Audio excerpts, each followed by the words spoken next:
appellant, have you reserved any time? 5 minutes, Your Honor. 5 minutes for rebuttal. And you may proceed. Good morning. May it please the court, my name is Mark Edmonds. I'm with the Jonesboro Bar, representing the appellant, Ms. Massengill. This case stems from some property up in Washington County that was owned by Mr. Hartman, and Mr. Hartman had 2 lots which front Hartman Town Road.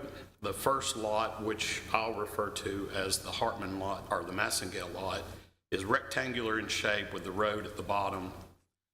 And then the second lot, which I'll call the Massengill lot or the Hartman lot, is a flag lot. It has a strip of land that runs along the edge, and then it opens up behind the first lot. The appellant took possession of both lots in 1997. There's some question as to whether this was permissive use or if this was a parole gift. We would argue it was a parole gift. I'm sure the appellee would argue that this is permissive use, and that is in fact what the court found, is that this was a permissive use of both lots.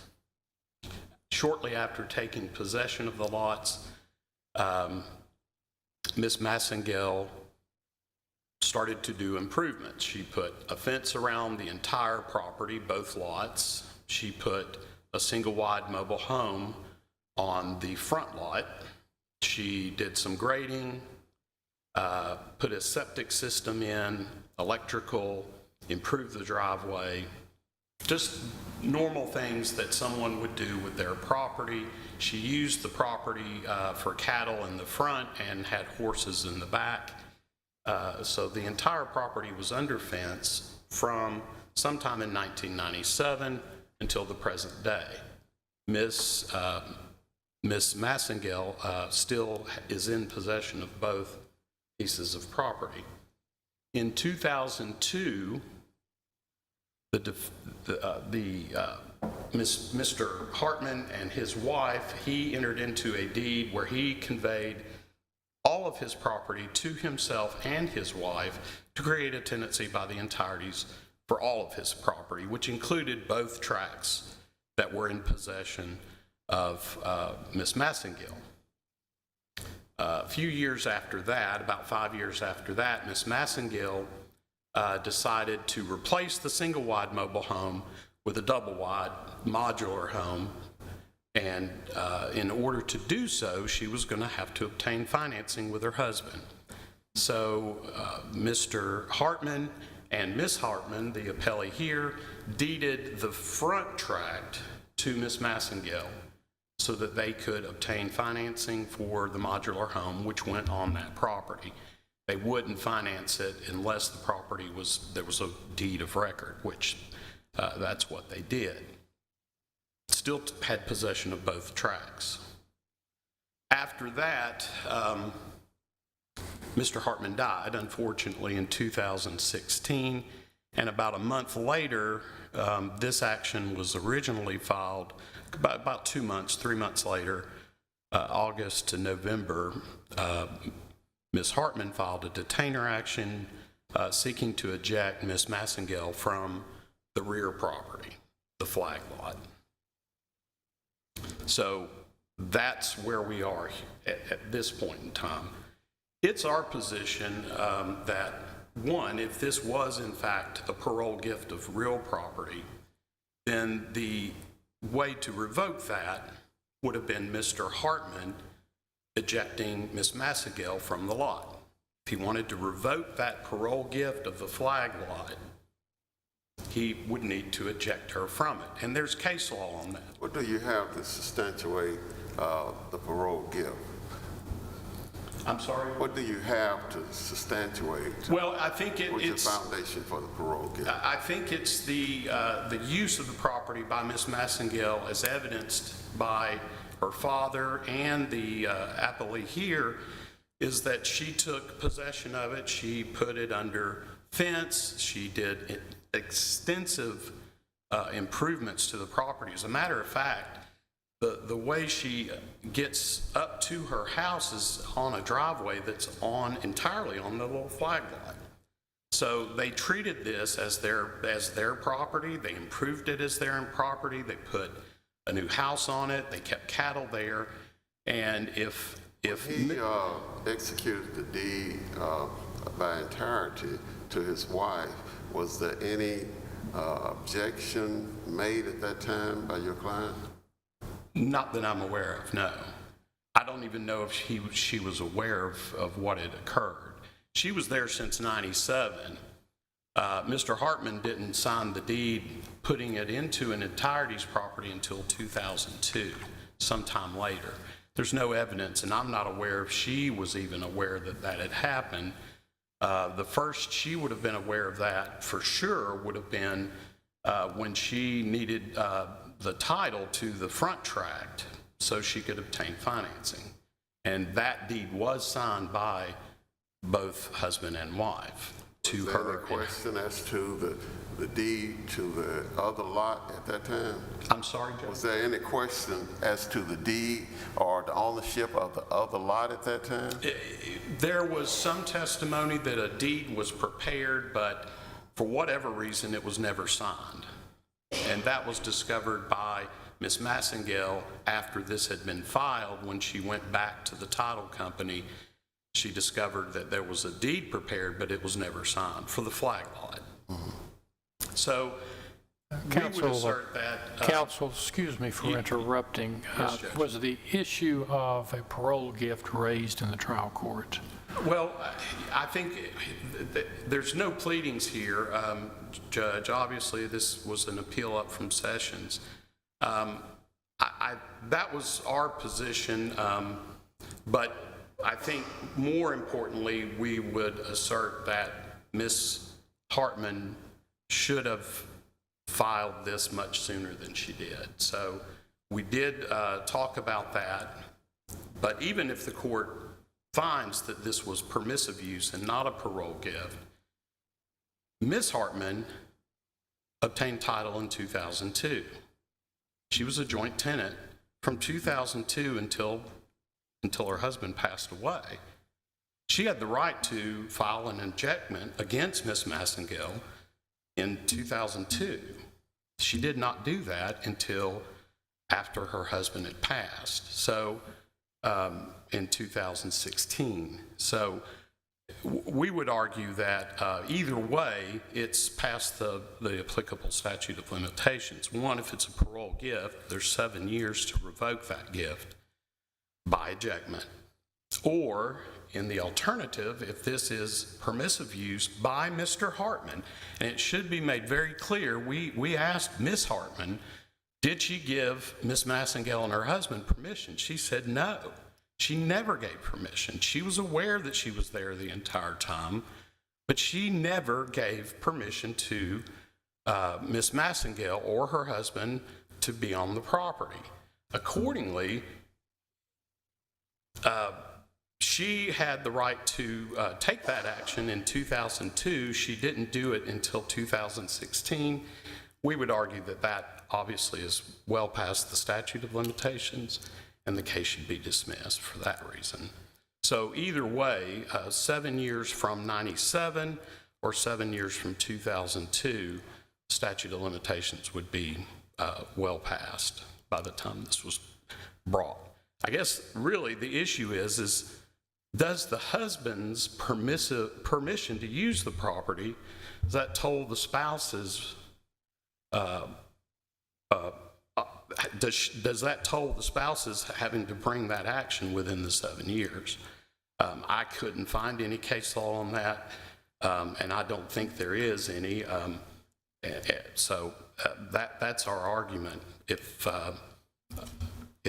you have any questions, we'll be back up in a second. Wait a minute. What are you saying is that permissive use, if you allow a person to permissively use your property, at the end of 7 years, they can claim ownership of the property? No, Judge, I don't think that's correct. I'm saying if it was a gift, then the 7 years would be the way to revoke. But Ms. Hartman never gave permission. The court never found that Ms. Hartman gave permission. Specifically, the court found that Mr. Hartman gave permission in 97. He died in 16. So Ms. Hartman could have brought this action in 2002 when she became a joint tenant on the property by deed. So the fact that she did not bring an action, From 2002 for 7 years, yes, Your Honor. she did not give permissive use overly, by an overt act, but what about a passive act? She explicitly said, I never gave her permission. I knew she was there. She did not have my permission. And that's in the transcript, Judge. If she knew she was there, then that would be passive then, wouldn't it? Well, that enough is not enough to create, and again, we've cited to a case that that's not enough in and of itself to find permissive use. So I see I'm out of time here. Okay, you have your rebuttal. Yes, sir.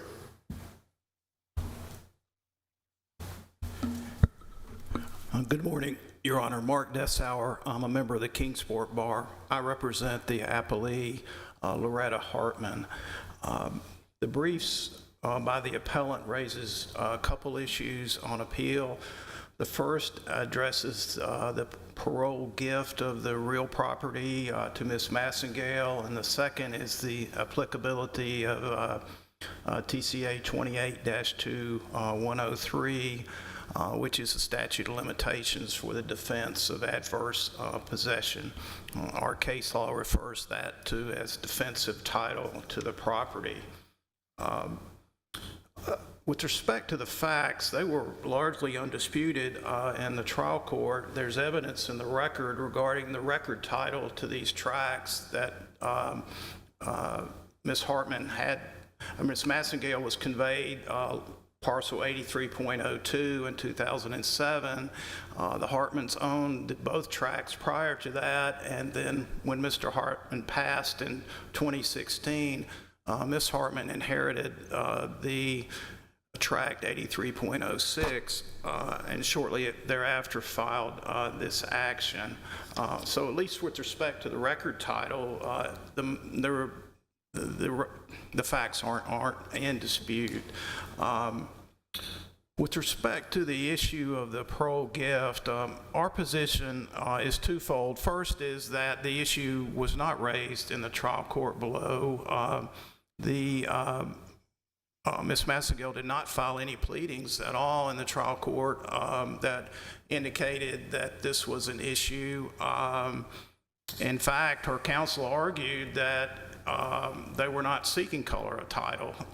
They were not claiming title by color of title, which we would submit is inconsistent in as much as if there was a gift, that would seem to infer that there was some color of title. So essentially, Ms. Massengill can't have it both ways. She can't say there's a gift by the parole and at the same time say that there was no color of title. So for that reason, we say that they didn't raise it below. Now, there is some reference in Judge Stanley's opinion about the issue of gift. And, you know, our case law is not really clear as to whether that means that it was raised in the trial court below or not. But if it was, and if it was an issue, then she also found that Ms. Massengill failed to meet her burden of proof to establish a parole gift. And as we cited the cases in our brief, that you have to prove a gift by clear and convincing evidence. And the evidence simply wasn't there, not there, of any intent to gift this tract to Ms. Massengill. In fact, the inference from the evidence would be the opposite, because there was clearly a deed to the other tract that Mr. Hartman and Ms. Hartman gave to Ms. Massengill, but they retained title to their tract, or Ms. Hartman's tract, that she now owns. So the inference would be the opposite, that is, there was not an intent to gift that tract. Secondly, the only testimony on a gift was this that Mr. Edmonds referred to, testimony of Ms. Massengill, that sometime there was a deed drafted that was never signed. However, that deed wasn't introduced into evidence. And our case law says that, again, it's not definitive. It can vary with the facts, but essentially if the donee is the only party to testify with respect to the intent of the donor, that's insufficient to meet the clear and convincing evidence standard. The second issue is the applicability of the statute of limitations, 28-2-103. And they, as I understand the issues they've raised on appeal, they rely on that statute in two different ways. First is as a defense to the revocation of the gift, assuming there was a gift. And the case that's cited is Choate v. Sewell, which is from 1920, decision of the Tennessee Supreme Court. And the main distinction in that case is there was a clear evidence there that there was a gift. In fact, the father acknowledged that he had gifted the property to his daughter and her husband, but he reserved the right to take possession back at some later date. And those facts, I would submit, Your Honors, are not present here. And the trial court found that her possession of the tract, which she kept her horse on, was by permission, and that was the permission of Mr. Hartman. And we would submit that evidentiary finding is entitled to a presumption of correctness on appeal. And again, with respect to this defense, the burden of proof is a heightened burden of proof. It's clear and convincing evidence. So not only would this court have to find that the preponderance of the evidence was otherwise, but the preponderance of evidence was such that Ms. Massengill reached the heightened standard of clear and convincing evidence. And there's really no any argument in the briefs that would support that. And then finally, there's this argument raised by the appellant that somehow a property that's owned by a tenant by the entirety, the statute of limitations for adverse possession runs separately for each tenant. There's no case law that supports that, and I've looked for case law in other states, and I couldn't find any case law that would support that argument, that somehow if you're a tenant by the entirety, you're stopped from asserting your right to possession of your property if you allow somebody else to use it. And it also cuts against the concept, it seems to me, that Mr. Hartman clearly granted permission to use the property. So if one tenant grants permission and somehow the other tenant is stopped to deny permission or take possession, it just doesn't candidly make any sense to me that would be a logical outcome for parties who own property by tenants by the entirety. And once again, the trial court made a finding that Ms. Massengill's possession of this tract was by permission. And that finding is entitled to a presumption of correctness on appeal before this court. And again, there appear to be little argument in the briefs that would indicate that the preponderance of the evidence was otherwise, or there was evidence sufficient that Ms. Massengill met her heightened burden of proof for the applicability of the adverse possession defense. In conclusion, Your Honors, we submit that the trial court's decision ejecting Ms. Massengill from Ms. Hartman's property and ordering her to remove her horse should be affirmed on appeal. Thank you. Thank you, sir.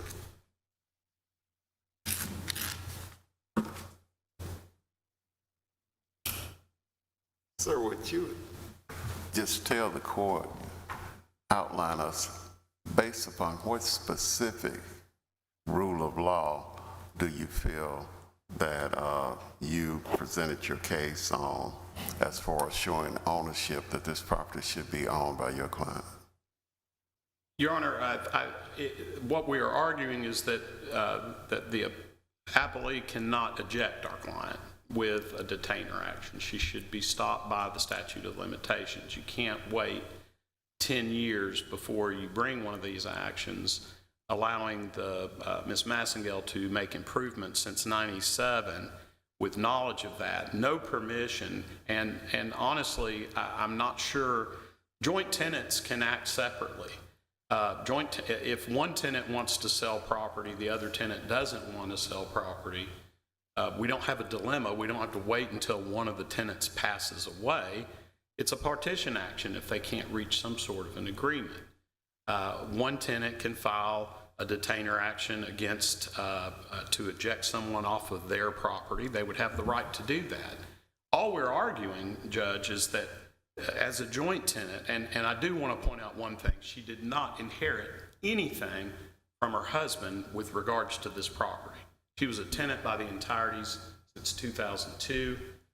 She owned all of the property that entire time as a tenant by the entirety. The death of Mr. Hartman just took that co-tenant out of the equation, made her the sole tenant, but we would argue she had the right as a co-tenant from 2002 to eject Ms. Massengill, and she did not do that. The court never found that she gave permission, never found that. The court did find that Mr. Hartman gave permission. We're not here. Mr. Hartman didn't file the detainer action. Ms. Hartman did. And we would argue that she should have done so, presumably while her husband was still alive, to bring this issue to a head before his passing. But she did not do that. She acted shortly after he passed, very shortly after he passed. But we would argue that that action would be barred by the statute of limitations since she had the right, her right accrued in 2002. She didn't bring this into 2016. That's our position. Thank you, Judge. No questions. Thank you both for your presentation. Your case has now been submitted to this court for resolution. You should receive our opinion and judgment in this case within a reasonable period of time. Thank you again. You may be excused. Madam Clerk, will you please recess court